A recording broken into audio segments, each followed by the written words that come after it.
Ainsi, dans la mosquée Rassoul Akram, l'imam Cheikh Oumar Diakité rappelle le sens profond de la Tabaski. D'abord, Tabaski, c'est une fête musulmane, une fête religieuse, une fête initiée par le prophète Ibrahim alayhi salam. Car par lui, nous avons connu qu'on nous devons émouler les bêtes ce jour-là. C'est un acte de foi hérité du prophète Ibrahim, prêt à offrir son fils Ismaël par obéissance à Dieu. Par lui, nous avons connu qu'on nous devons émouler les bêtes ce jour-là. D'abord, il a promis à Allah en disant si Dieu lui donne un enfant, il va donner cet enfant à Allah. Et Dieu a remplacé avec une bête, un bélier venant du ciel. Chaque année, les musulmans du monde entier réactualisent ce geste de piété en sacrifiant un animal saint, chèvre, vache ou chameau, avec une intention pure, loin de toute ostentation. Le sang et les chèvres des moutons, Dieu n'a pas besoin de manger la viande, ni n'a pas besoin du sang. Voyez, mais c'est la piété qui lui parvient. D'abord, la première chose, un musulman ou une musulmane qui veut immoler sa bête, la première disposition, c'est la piété. À cause de Dieu, je veux que Dieu me pardonne et je vais limiter Sayyidina Ibrahim avec son fils Ismaël. Parce qu'il y a des mérites. Quand tu le fais, les mérites sont nombreux. Voyez, ces mérites, je vais avoir ces mérites d'ici bas et l'au-delà. Donc maintenant, quand on immole maintenant, on peut partager à tout le monde. Ouais, d'abord, mais que la famille mange. On ne peut pas sortir toute la viande de la maison.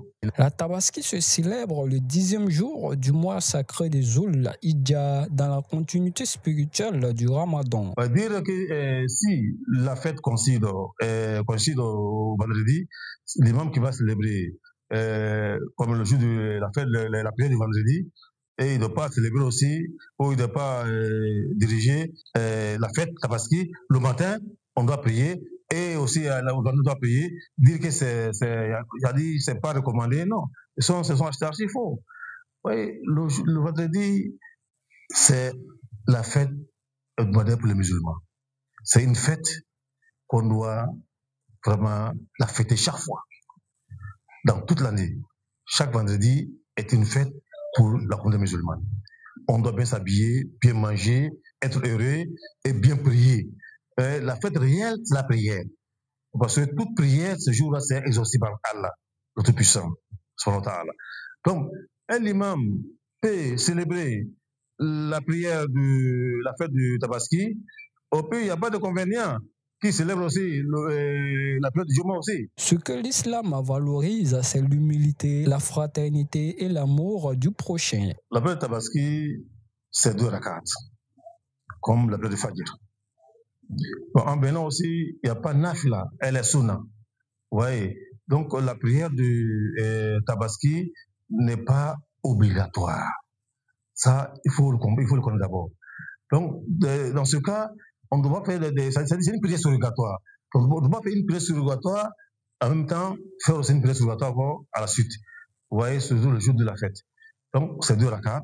Bon, selon les juridiques, les savants, les imams, bon, quand tu récites la Fatiha, on peut réciter Surat Al-A'la. Deuxième rakat, on peut réciter aussi Surat Al-Shams. Et il y a des savants qui disent on peut réciter Al-Shamsi et ensuite aussi on peut réciter Surat Al-Alaq. On peut le faire. Voici, en tout cas, mais celui qui n'arrive pas à faire ça, est-ce que s'il récite notre surat et sort dans le cadre de la fête de la prière? Non. Oui, c'est pas obligatoire de dire les 2 sourates là. Cela ne pose aucun problème. La prière est acceptée, est accordée, elle est exaucée par notre puissant Inch'Allah. La Tabaski est un rappel que le vrai sacrifice, c'est celui de l'ego pour faire place à la paix. Et à l'instar des autres pays du monde, la Côte d'Ivoire a célébré cette journée le vendredi 6 juin 2025.